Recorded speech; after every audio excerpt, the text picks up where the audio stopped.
श्री शिवाय नमस्तुभ्यम दोस्तों। 3 सितंबर 2025 भाद्रपद बुधवार परवर्तनी एकादशी के दिन एक हल्दी दीपक से कर लेना, यह एक उपाय होगी। हर मनोकामना पूरी मिलेगी, सभी दोषों से मुक्ति, इतना धन आएगा कि संभाले नहीं संभलेगा। भगवान हनुमान जी के आशीर्वाद से पूरे साल धन बरसता रहेगा। दोस्तों, जैसा कि आप सभी लोग जानते हैं कि 3 सितंबर को भाद्रपद बुधवार परवर्तनी एकादशी पड़ रहा है। इसीलिए यह दिन बहुत ही खास है, क्योंकि देखिए दोस्तों, गुरु जी ने कहा है कि जब भी भाद्रपद बुधवार परवर्तनी एकादशी पड़े तो आपको सिर्फ और सिर्फ एक हल्दी दीपक वाला उपाय करना चाहिए।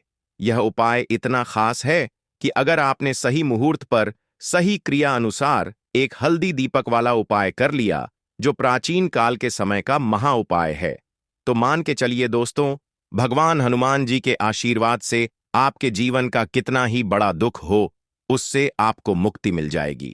आपकी कोई भी मनोकामना हो, मान लीजिए आप नौकरी की तैयारी कर रहे थे, आपकी नौकरी लग जाएगी, आपका बंद पड़ा व्यापार चल पड़ेगा, जिस बीमारी से आप बहुत दिनों से परेशान थे, उस बीमारी से आपको मुक्ति मिल जाएगी। आपके जीवन में धन आना शुरू हो जाएगा। आपके जीवन में धन आने के सारे रास्ते खुल जाएंगे और मान के चलिए दोस्तों, फिर आपको किसी भी प्रकार की परेशानी का सामना नहीं करना पड़ेगा। इसीलिए दोस्तों, इस दिन आप लोगों को इस वाले उपाय को जरूर कर लेना है। भले ही आपने पूरे साल भर इस उपाय को ना किया हो, पर अगर आपने इस भाद्रपद बुधवार परवर्तनी एकादशी के दिन अगर इस वाले उपाय को कर लिया, तो आपको इस उपाय को करने का वह फल मिलेगा जिसकी आपने कभी कल्पना भी नहीं करी होगी।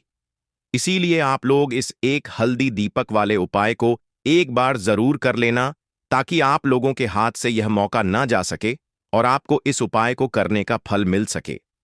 दोस्तों, यह उपाय पंडित जी ने अपनी अभी की ही शिव महापुराण की कथा में बताया है, जो इस उपाय को आज हम आपको बहुत अच्छे से समझाने वाले हैं। इस वीडियो को देखने के बाद इस उपाय को समझने के लिए आपको कोई और वीडियो को देखने की जरूरत नहीं पड़ेगी। तो चलिए दोस्तों, उपाय को शुरू करते हैं। उससे पहले, हे भगवान हनुमान, आपके इस वीडियो को जो भी लाइक और चैनल को सब्सक्राइब करें, उसके जीवन में कभी दुख दर्द मत आने देना।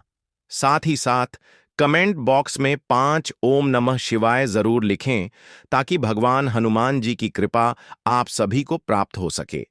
इसी के साथ मैं आप सभी को बता दूं कि आप लोग वीडियो को पूरा नहीं देखते हो, को काट काट कर देखते हो और गलत गलत उपाय को कर लेते हो, तो आपसे निवेदन है कि वीडियो को पूरा जरूर देखें।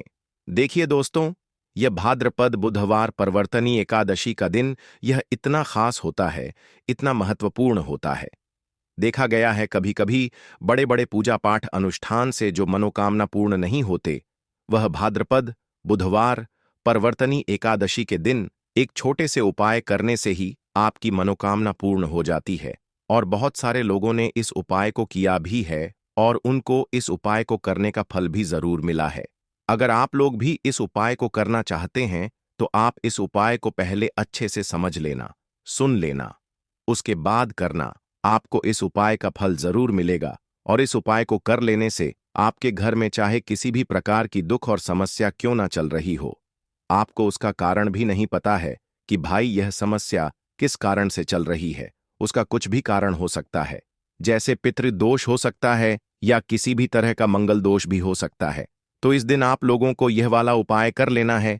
ये एक ऐसा उपाय है जिस उपाय को अगर किसी विशेष दिन पर किया जाए, तो भाई उस विशेष दिन का जो है वह तो हमें मिलता ही मिलता है, पर हमने उस दिन पर इस एक हल्दी दीपक वाले उपाय को किया है, तो हमें उससे भी बड़ा फल मिलता है और फल बहुत जल्दी मिलता है, क्योंकि आप इस उपाय को बहुत ही बड़े और विशेष दिन पर कर रहे हो।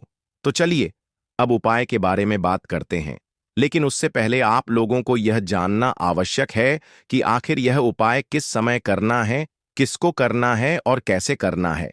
तो चलिए हम आगे आपको वीडियो में एक एक करके बता देते हैं। तो दोस्तों, इस एक हल्दी दीपक वाले उपाय को हमें इस भाद्रपद बुधवार परवर्तनी एकादशी के दिन कैसे करना है, किसको करना है, किस समय करना है और कहां पर करना है, ये सारे सवालों के जवाब आपको इस वीडियो में मिल जाएंगे। और जो यह वीडियो देखेगा भाई, उसको एक हल्दी दीपक वाला उपाय जरूर करना चाहिए, क्योंकि इस दिन शत्रुओं और किसी भी दोष, किसी भी बीमारी से मुक्ति पाने के लिए एक हल्दी दीपक का बहुत ही बड़ा और विशेष महत्व होता है। और जब बात आ जाए एक हल्दी दीपक की, तो यह सोने पर सुहागा वाली बात हो जाती है, और यह एक बहुत ही बड़ा उपाय हो जाता है। अब दोस्तों, इस एक हल्दी दीपक वाले उपाय को आखिर करना किसको है? सबसे पहले हम लोग वह बात जान लेते हैं। तो देखो, घर की जो बड़ी माताएं बहनें होती हैं, उन माताओं बहनों में से कोई भी एक बड़ी माता बहन इस वाले उपाय को कर सकती है। और दोस्तों, अगर आप चाहें तो अपने घर में से सभी सदस्यों को भी इस उपाय को करवा सकते हैं।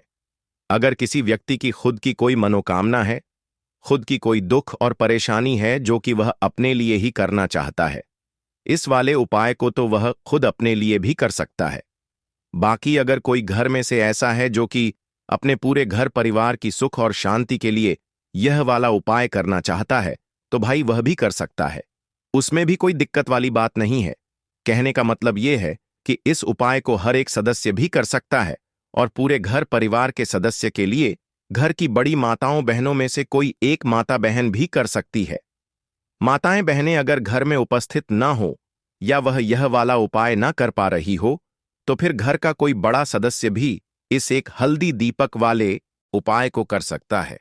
चाहे फिर वह पुरुष ही क्यों ना हो, उसमें कोई भी दिक्कत वाली बात नहीं है। अब दोस्तों, एक हल्दी दीपक वाले उपाय को हमें करना कहां पर है? देखो, इस उपाय को हमें मंदिर में ही करना है। बहुत सारे लोग प्रश्न करते हैं, हर एक उपाय को करते समय क्या हम इस उपाय को घर पर या मंदिर में कर सकते हैं? देखो, तो इस वाले उपाय को आप मंदिर पर करोगे तो अच्छा रहेगा। घर में नहीं करना है इस वाले उपाय को। उसके बाद में दोस्तों, जो अगला प्रश्न निकल कर आता है वह यह आता है इस उपाय को लेकर कि आखिर इस उपाय को हमें किस समय करना है? सुबह के समय करना है कि शाम के समय करना है? तो देखो, इस वाले उपाय को आप लोग सुबह के समय भी कर सकते हो और शाम के समय प्रदोष काल में भी कर सकते हो। अब अगर आप पूछो कि भाई साहब, सबसे उत्तम समय कौन सा रहेगा इस एक हल्दी दीपक वाले उपाय को करने का, तो हम आपसे बस यही कहेंगे कि इस उपाय को आप शाम के समय करेंगे तो ज्यादा बेहतर होगा, क्योंकि भाद्रपद बुधवार परिवर्तनी एकादशी का दिन है और इस दिन प्रदोष काल के बहुत महत्व होता है। बाकी अगर सुबह के समय भी करेंगे तो भी अच्छा होगा, उसमें कोई भी दिक्कत वाली बात नहीं है। तो अब दोस्तों, जो अगली सबसे बड़ी और महत्वपूर्ण बात आती है वह यह आती है कि सुबह अगर हम उपाय को करेंगे तो हमें कितने बजे से लेकर कितने बजे तक के बीच में करना है, और शाम के समय प्रदोष काल में करेंगे तो हमें कितने बजे से लेकर कितने बजे के बीच में करना है। तो देखो, सुबह जितनी जल्दी हो सके आप उपाय को करने की कोशिश करना। बाकी अगर किसी कारणवश लेट भी हो जाओ, थोड़ी देर भी हो जाए, तो देखो, सुबह जितनी जल्दी हो सके आप उपाय को करने की कोशिश करना। बाकी अगर किसी कारणवश लेट भी हो जाओ, थोड़ी देर भी हो जाए, तो 10 या 11 बजे तक भी आप उपाय कर लेना, पर 3 बजे से ज्यादा देरी ना हो। ठीक है, इस बात का ध्यान रखना। उसके बाद में दोस्तों, अगर शाम के समय प्रदोष काल की बात करें, प्रदोष काल का जो समय होता है वह शाम के 6 बजे से शुरू हो जाता है। मतलब शाम के 6 बजे से लेकर 7 बजे के बीच का जो समय होता है, यह समय प्रदोष काल का समय होता है। इस उपाय को 7 बजे या 8 बजे के बीच में भी कर सकते हो। मतलब शाम के 6 बजे से रात 8 बजे के बीच में आप कभी भी इस वाले उपाय को कर सकते हो, उसमें कोई भी दिक्कत वाली बात नहीं है। परंतु 3 अगस्त भाद्रपद बुधवार परिवर्तनी एकादशी के दिन कोशिश करना कि समय के अंतर्गत ही कर लो। किसी कारणवश ना कर पाओ तो थोड़ा देरी से भी कर सकते हो। तो चलिए, अब हम अपने सबसे पहले उपाय की बात कर लेते हैं। तो दीपक वाला उपाय करने के लिए आपको सबसे पहले जरूरत पड़ेगी एक दीपक। अब यह एक दीपक बुधवार की रात अपने घर में इस जगह पर जला देना, बड़े से बड़ा शत्रु भी घुटने टेक देगा। दोस्तों, जैसा कि आप सभी जानते हैं, मार्गशीर्ष महीने की बुधवार के दिन बहुत ही शुभ संयोग बन रहे हैं, और इस दिन अगर आप 11 लौंग और एक कपूर अपने घर में जलाते हैं तो शत्रुओं से हमेशा के लिए आपको छुटकारा मिल जाएगा। अब देखिए, किसी भी व्यक्ति के जीवन में जब शत्रु से परेशान करते हैं तो वह व्यक्ति अपने जीवन में दुखों से बहुत परेशान हो जाता है। शत्रु हमेशा कुछ ना कुछ ऐसा करवाते हैं जिसके बाद नजर दोष लगती है और अच्छा खासा काम भी बिगड़ने लगता है। व्यापार में मदद आने लगता है, लोगों की तबीयत खराब होने लगती है, जरूरी नहीं है कि सामने वाला व्यक्ति जैसा दिखता है वैसा हो। देखिए, बहुत सारे लोग हैं जो बहुत अच्छे होते हैं, है ना? लेकिन कुछ लोग ऐसे होते हैं जो कब आपके शत्रु बन जाते हैं, आपको खुद भी पता नहीं चलता है। एक तो वह शत्रु होते हैं जो सामने से सीधे सीधे हम पर वार करते हैं, है ना? एक शत्रु ऐसे भी होते हैं जो कि पीठ पीछे कुछ होते हैं और सामने से कुछ होते हैं, है ना? नाना। तो ऐसे शत्रु होते हैं गुप्त शत्रु, और ऐसे शत्रुओं से हमेशा आपको बचकर रहने की जरूरत होती है। आप अपने शत्रुओं को शांत भी कर सकते हैं, और इस उपाय को करने से आपको शत्रुओं से छुटकारा भी मिल जाएगा। लौंग जो होती है यह शिविर शक्ति का स्वरूप होती है, और आप सभी जानते हैं कि महादेव जिसके साथ होना, साक्षात काल भी आकर उसका कुछ बिगाड़ नहीं पाता है। अच्छा, बुधवार का जो दिन होता है यह इतना उत्तम होता है कि आप इस दिन अपने पितरों को प्रसन्न कर सकते हैं, धन प्राप्ति के लिए उपाय कर सकते हैं, और शत्रुओं से भी छुटकारा पा लेते हैं। जब 11 लौंग का उपाय और 1 कपूर का उपाय अपने घर पर करते हैं तो बात कर लेते हैं। सबसे पहले उपाय की, जो कि पितरों को प्रसन्न करने के लिए है। देखिए, पितृ जब किसी से नाराज हो जाते हैं ना, तो उस व्यक्ति के जीवन में बीमारियां, दुख, धन की समस्याएं लगातार बढ़ती हैं। तो कोशिश करें कि हमेशा अमावस के दिन आप अपने पितरों को प्रसन्न करने के लिए उपाय करें। अच्छा, पितृदोष अगर घर में जरा सा भी होता है ना, तो सबसे ज्यादा कष्ट जो आता है वह बच्चों के जीवन पर आता है। बच्चों का मन पढ़ाई में नहीं लगता है, उन्हें आसानी से जीवन में सफलता नहीं मिलती है। बहुत सारे लोगों के यहाँ संतान को लेकर बहुत समस्याएं होती हैं कि संतान नहीं हो रही है ना? तो पितरों को प्रसन्न करने के लिए आपको इस दिन क्या करना है कि सूर्य भगवान को अर्घ देना है। तो थोड़ा सा तांबे का लोटा अगर हो तो तांबे के लोटे में जल भर लें, वरना किसी भी लोटे में आप जल लें। उसके अंदर आपको क्या करना है, थोड़े से अक्षत के दाने डालने हैं, थोड़े से चावल के दाने, थोड़ी सी केसरी डाल लें। अगर लाल फूल है तो लाल फूल डाल लें और सूर्य भगवान को अर्घ दें। अगर भी आप जल चढ़ा देते हैं, अर्घ दे देते हैं, तब भी आपके घर से पितृदोष दूर होता है। तो जब भी आप बुधवार के दिन सूर्य भगवान को अर्घ देते हैं, इससे आपके पितृ प्रसन्न होते हैं। साथ ही साथ अगर आप कर सकते हैं तो पीपल का जो पेड़ होता है, इसमें भी हमारे पितरों माना जाता है। तो आपको क्या करना है कि एक लोटे में या किसी भी बर्तन में आपको जल लेना है। उसमें थोड़े से आपको काले तिल के दाने डालने हैं, काला तिल डालना है। साथ ही साथ आपको क्या करना है, थोड़े से मिश्री के दाने डालने हैं, गुड़ भी आप यहां पर डाल सकते हैं। अब यह मीठा जल आपको पीपल के पेड़ में चढ़ाना है। आपके घर के आसपास जहां भी पीपल का पेड़ हो, आप बुधवार के दिन सुबह के समय में पीपल की जड़ में यह मीठा जल चढ़ाएं और अपने पितरों से क्षमा याचना करें।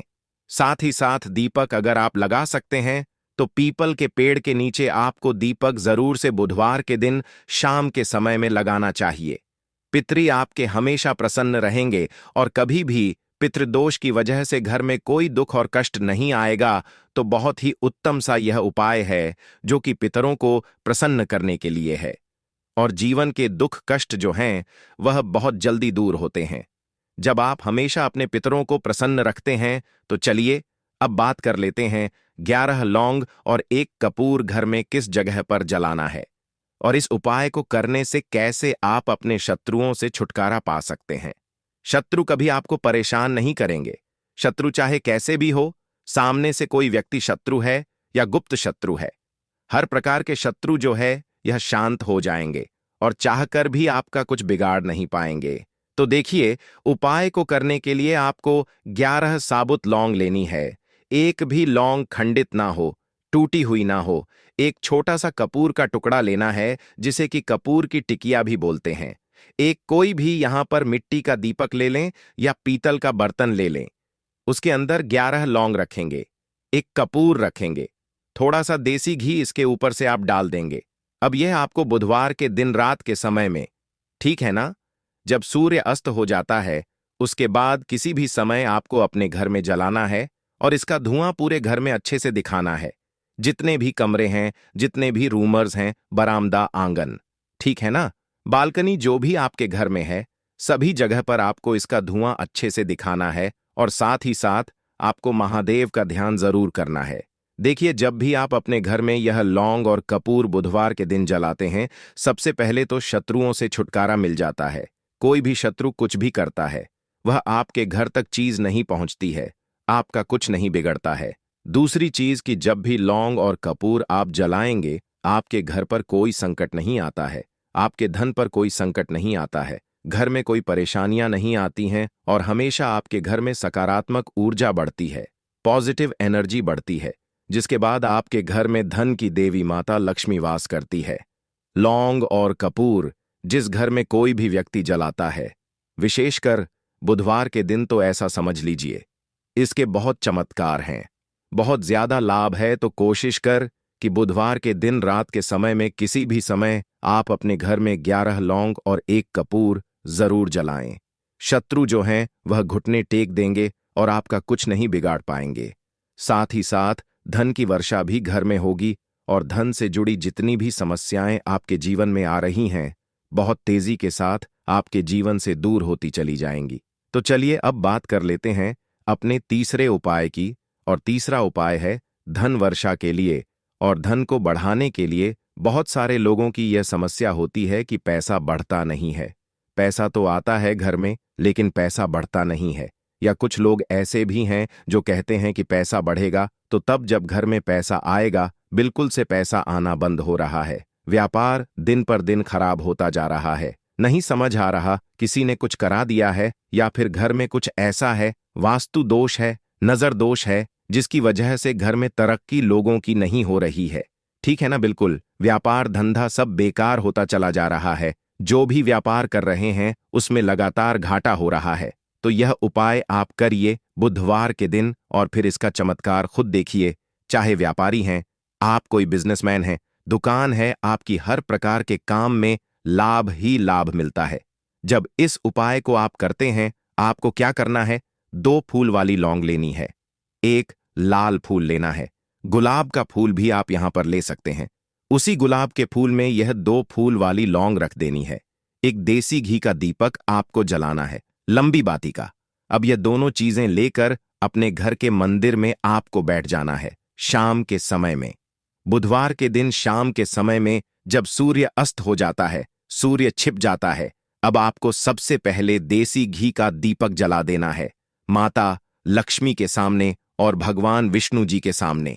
ठीक है ना, एक देसी जी का दीपक जला देंगे और जो लौंग और फूल आपने लिया है, यह अपने सीधे हाथ में आप रख लेंगे। अब आपको माता लक्ष्मी से अपने जीवन की समस्याओं को कहना है कि मेरा काम नहीं चलता है, मेरा व्यापार अच्छे से नहीं बढ़ता है, मेरा धन नहीं बढ़ रहा है, मेरे पैसे में बढ़ोतरी नहीं हो रही है, जो भी दुख है, जो भी पैसे को लेकर समस्याएं जीवन में है, सब कुछ आपको माता लक्ष्मी और श्री हरि विष्णु से कह देना है।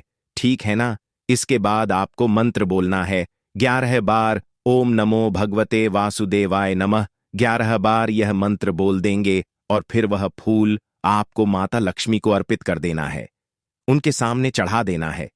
चाहे मूर्ति है, आपके घर में माता लक्ष्मी की कोई भी तस्वीर है, प्रतिमा है, फिर आपको क्या करना है कि अपने घर के मुख्य दरवाजे पर भी 2 दीपक जरूर जलाने हैं, बाहर की तरफ बुधवार के दिन। फिर देखिए आपके घर में कैसे पैसा आता है और धन बढ़ता चला जाता है। अब अगले दिन आप क्या करेंगे, जो फूल और लौंग आपने माता लक्ष्मी के सामने चढ़ाई थी, ठीक है ना, तो फूल तो आप किसी भी पेड़ पौधे के अंदर डाल देंगे। जो 2 लौंग आपने चढ़ाई हैं, उसे आप हमेशा अपने पास रखेंगे, अपने पर्स में रखेंगे। पर्स में पैसे रखते हैं या किसी भी चीज में आप अपने पास पैसे रखते हैं, बस वहीं पर आपको अपनी जेब में अगर रखते हैं तो जेब में रखेंगे, ठीक है ना। लेकिन यह 2 लौंग किसी भी कपड़े के अंदर रख के, किसी भी चीज के अंदर रखकर आपको अपने पास हमेशा रखनी है। कोई भी नजर दोस्त परेशान नहीं करेगी, पैसा हमेशा घर में आएगा और हमेशा आपके जीवन में सुख समृद्धि बढ़ती चली जाएगी। तो बुधवार के दिन इन अचूक उपायों को जरूर करें और इनका लाभ जरूर उठाएं। तो अब बात कर लेते हैं अपने अगले और महत्वपूर्ण उपाय की। तो दोस्तों, इस उपाय को करने के लिए सुबह होने से पहले उठ जाना है, घड़ी मत देखना, जब नींद अपने आप टूट जाए वही समय ठीक होता है। सबसे पहले जमीन पर पैर रखने से पहले मन में बोलना है, आज जो करूंगा वह सिर्फ अपने भाग्य को ठीक करने के लिए करूंगा। फिर बिना किसी से बात किए सीधा रसोई में जाना है। कोई दरवाजा जोर से मत बंद करना, सब कुछ धीरे से करना है। वहां हल्दी का डिब्बा ढूंढना है। जो सबसे कम इस्तेमाल होता है वही असली होता है। उसमें से बस एक चुटकी निकालनी है, ना ज्यादा ना कम। जितनी उंगलियों में आए उतनी उससे ज्यादा नहीं। अब एक कटोरी चाहिए। तांबे की हो तो सबसे अच्छा पीतल चलेगा, नहीं तो मिट्टी का छोटा सा प्याला भी चलेगा, लेकिन प्लास्टिक नहीं चलेगा।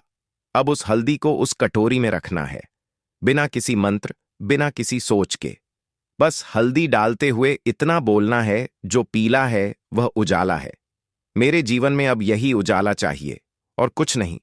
अब एक सफेद कपड़ा ले लो, रुमाल हो या धोती का किनारा साफ हो, बस इतना जरूरी है।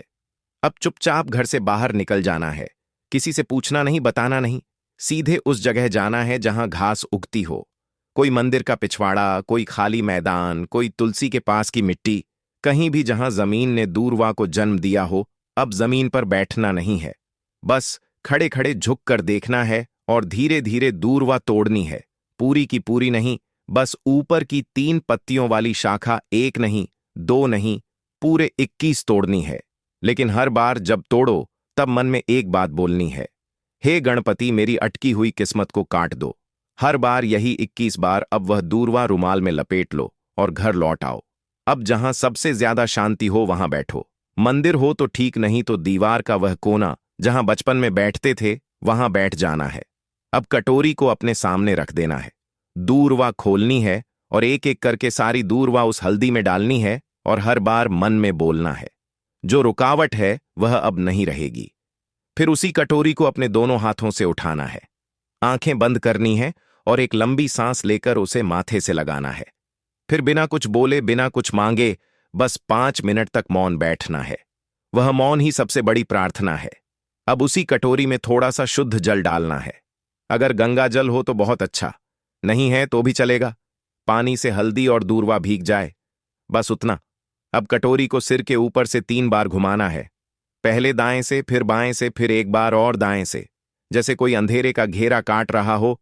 और फिर उस कटोरी को लेकर चुपचाप घर से बाहर जाना है, किसी पुराने पीपल के पेड़ के नीचे या किसी बहते पानी में, नदी में। वहां जाकर वह हल्दी और दूरवा बहा देनी है। लेकिन ध्यान रखना, पीछे मुड़कर नहीं देखना है। जैसे जो छोड़ आए वो अब दोबारा जिंदगी में लौटे नहीं। फिर लौटकर घर आना है, हाथ मुंह धोना है, लेकिन ना कुछ खाना है ना पीना है। कम से कम दोपहर तक कुछ नहीं, सिर्फ मौन रहना है और मन में एक बात टिकाए रखना है, अब जो होगा वह मेरे लिए सही होगा। यही उपाय है, यही टोटका है और यही भरोसा है। इसे किसी को बताना नहीं है, किसी से चर्चा नहीं करनी है। और किसी दिन अचानक जब कोई बंद दरवाजा अपने आप खुल जाए तो समझ लेना हल्दी और दूरवा ने अपना काम कर दिया है। अब जब उपाय पूरा हो गया, जब तुमने चुपचाप हल्दी उठाई, दूरवा तोड़ी, मंत्र नहीं बोला, लेकिन प्रार्थना की, तो समझो कि अब काम उस स्तर पर शुरू हुआ है जहां शब्द नहीं पहुंचते, जहां इंसान की समझ रुक जाती है और जहां से किस्मत की चाल चलती है। मगर दिक्कत यह है कि आजकल इंसान इतना शोर सुनता है कि जब जीवन में कोई बदलाव चुपचाप आता है तो वह उसे पहचान ही नहीं पाता। इसलिए जरूरी है यह जानना कि उस उपाय ने असर करना शुरू किया है या नहीं, और अगर हां तो कैसे। सबसे पहला संकेत, मन की हल्कापन कोई बड़ी बात नहीं होती। बस एक सुबह उठते हो और बिना वजह मन हल्का महसूस करता है। ना कोई बड़ी खुशखबरी मिली होती है, ना कोई पैसा वापस आया होता है, लेकिन भीतर से लगता है कि जैसे कुछ हट गया है। कोई बोझ, कोई डर, कोई घबराहट जो महीनों से थी, आज नहीं। यही पहला संकेत है कि उस हल्दी ने अपना रंग फैलाना शुरू कर दिया है और दूरवा ने जो बांधा था उसे काटना शुरू कर दिया है। दूसरा संकेत, वह लोग जो आपको नीचा दिखाते थे अचानक चुप हो जाते हैं। वह जो रोज ताना मारते थे, वह जो आपको नजरअंदाज करते थे, वह जो आपके रास्ते में दीवार बनते थे, अचानक जैसे किसी अदृश्य ताकत ने उनकी जुबान बांध दी हो। वह सामने होते हुए भी आपसे कुछ नहीं कह पाते, और जब आप जाते हो तो उनके चेहरे पर एक झिझक होती है, जैसे वह जानते हो कि अब आप वही नहीं रहे। यह दूरवा का काम है जो रुकावटें बिना आवाज के काट देती है। तीसरा संकेत, रुका हुआ पैसा, अटका हुआ काम अचानक बिना कोशिश के हल हो जाता है। जैसे किसी ने फाइल को धकेल दिया हो, जैसे कोई केस जो सालों से रुका था उसमें तारीख लग जाए, या बैंक का वह चेक जो बार बार लौटता था अब पास हो जाए।